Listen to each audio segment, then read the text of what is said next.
इशरत गुड्डी के अंदर इस तरह की अजीबो-गरीब ताकतें देख के काफ़ी ज़्यादा खौफ़ज़दा हो चुकी है, काफ़ी ज़्यादा डर चुकी है, क्योंकि बारहा सोनिया ने भी ये बात की है कि पता नहीं मुझे क्यों ये गुड्डी बहुत ख़तरनाक किस्म की लड़की लगती है। अब ये ना हो कि खाला खुद ही इसको अपने घर से निकाल दे, ऐसी मजबूर हो जाए। लेकिन आप देखेंगे कि इशरत कहती है कि मुझे तुम बता सकती हो कि आखिर क्या मसला है, ये सब कुछ क्या हो रहा है? लेकिन उसको कुछ समझ नहीं आती, क्योंकि गुड्डी कुछ बताने का नाम ही नहीं लेती। इसलिए बार-बार उसको शाज़िया को कॉल करनी पड़ती है और उससे पूछना पड़ता है कि आखिर इसको क्या मसला है? ये क्यों इस तरह का बिहेव कर रही है? मुझे तो खुद कुछ समझ नहीं आती। जिसको सुनकर आप देखेंगे कि शाज़िया कहती है कि अरे भई, मुझे तो ऐसे लगता है जैसे इसके साथ कुछ शैतानी ताकतें हैं। जिसको सुनकर आप देखेंगे कि कहती है कि नहीं, गुड्डी में शैतानी नहीं, बल्कि कोई ऐसी मदद है इसको कि कुछ सब कुछ ठीक हो जाता है, कुछ गलत नहीं हो पाता है। लेकिन आप देखेंगे कि इशरत बहुत खौफ़ज़दा है और बार-बार कह रही है कि मैं तुम्हें बहुत जल्द डॉक्टर को चेक करवाऊँगी। मुझे ऐसा लगता है कि जैसे तुम में कोई मसला है, जिस पर गुड्डी साफ जवाब देती है और कहती है कि नहीं, ऐसी कोई बात नहीं है। जिस पर वो बार-बार तज़किरा करती है कि आखिर तुमने ये गुड़िया को सारी रात हाथ में क्यों रखा होता है? इसकी क्या वजह है? क्योंकि शाज़िया ने भी उसको यही बात बताई है कि स्वीटी को ये नहीं छोड़ती है। इसलिए वो उसको कहती है क्योंकि ये मेरी मामा का गिफ्ट है, इसलिए मैं इसको अपने साथ रखती हूँ। इसके अलावा खाला और कोई बात नहीं है। लेकिन इशरत के दिल में एक डर और एक खौफ बैठ गया है। उसको पता है कि अगर कुछ हो गया तो ऐसा ना हो जहांगीर उसकी सारी ज़िंदगी जान नहीं छोड़ेगा, जिसकी वजह से वो काफ़ी परेशान होती है और कहती है कि आखिर ये क्या माजरा हो गया? मुझे तो खुद कुछ समझ नहीं आ रहा। लेकिन बेचारी गुड्डी को पुरानी बातें याद कर कर के बहुत ज़्यादा परेशानी होती है और वो सोचती है कि काश मेरा भी कोई ठिकाना होता। मैं जिधर जाती हूँ वहाँ लोग उसको ताने के अलावा और कुछ भी नहीं देते। बेचारी हर वक्त अपनी माँ को याद करती रहती है। अक्लमंदी इसी काम में है कि तुम्हें इशरत बाजी से फ़ोन पर राब्ता रखना होगा और उनसे मिलना-जुलना रखना होगा। कहीं ऐसा ना हो कि हर सारे जो कुछ भी है जायदाद, उसकी अकेली वारिस इशरत बाजी ही ना बन जाए। हमारे इससे कुछ ना आए। इसलिए मेरा तो दिल है कि बहुत जल्द उसको हम वापस ले आएँ, ताकि सारा कुछ अच्छे तरीके से हो सके। जिसको सुनकर आप देखेंगे कि वो कहती है कि बात तो आपकी बिल्कुल ठीक है।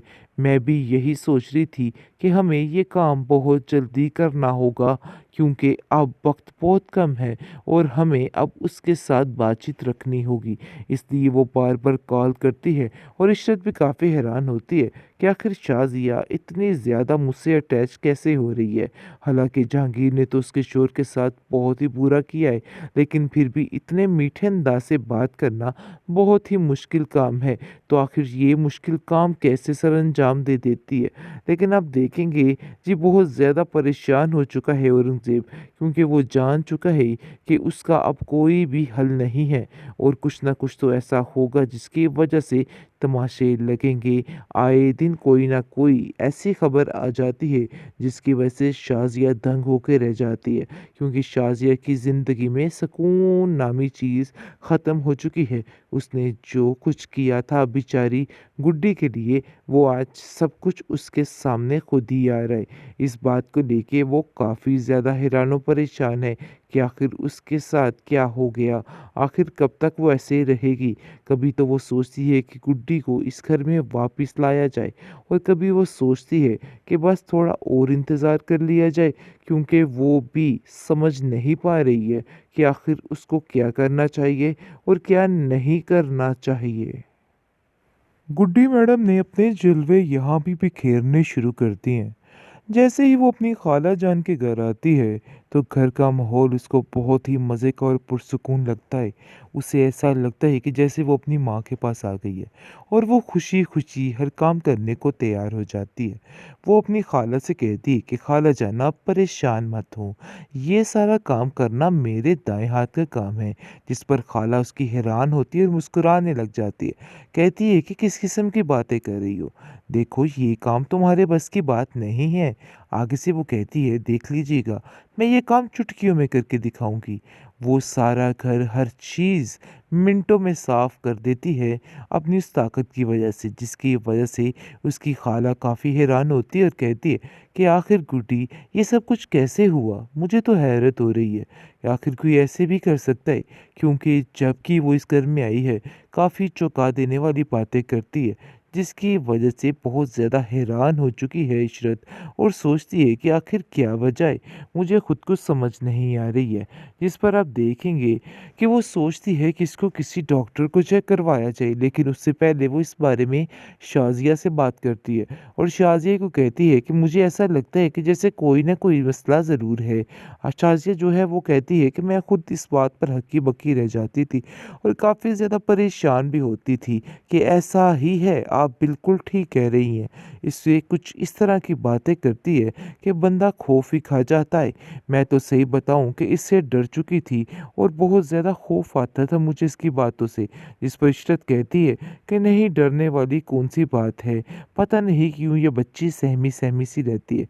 क्योंकि गुड्डी बहुत जल्द सारी बातें बता देगी अपनी खाला को और कहेगी कि मेरे साथ बहुत ज़ुल्म और ज़्यादती की गई, फिर जाकर सारा भांडा फूट जाएगा।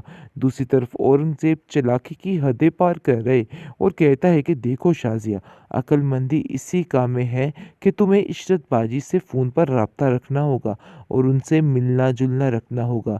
कहीं ऐसा ना हो कि हर सारे जो कुछ भी है जायदाद, उसकी अकेली वारिस इशरत बाजी ही ना बन जाए। हमारे इससे कुछ ना आए। इसलिए मेरा तो दिल है कि बहुत जल्द उसको हम वापस ले आएँ, ताकि सारा कुछ अच्छे तरीके से हो सके। जिसको सुनकर आप देखेंगे कि वो कहती है कि बात तो आपकी बिल्कुल ठीक है। मैं भी यही सोच रही थी कि हमें ये काम बहुत जल्दी करना होगा, क्योंकि अब वक़्त बहुत कम है और हमें अब उसके साथ बातचीत रखनी होगी। इसलिए वो बार-बार कॉल करती है और इशरत भी काफ़ी हैरान होती है कि आखिर शाज़िया इतनी ज़्यादा मुझसे अटैच कैसे हो रही है। हालाँकि जहांगीर ने तो उसके शोहर के साथ बहुत ही बुरा किया है, लेकिन फिर भी इतने मीठे अंदाज़ से बात करना बहुत ही मुश्किल काम है। तो आखिर ये मुश्किल काम कैसे सरअंजाम दे देती है।